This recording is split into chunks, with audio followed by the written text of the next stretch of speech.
Butyl reclaimed rubber is a reclaimed rubber produced from waste butyl inertives and butyl capsules using a recycling process. Butyl reclaimed rubber is suitable for the inner liner of radial tires and the manufacture of butyl inner tubes, butyl capsules, waterproof membranes, and butyl rubber prod. 1. Continuous production. 2. Low speed crushing. Less than 60 revolutions per minute. 4. Set reverse device. 5. Discharge tray to adjust the size of the material.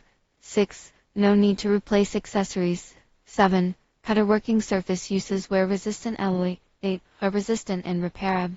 Summer continuous production and easy automation.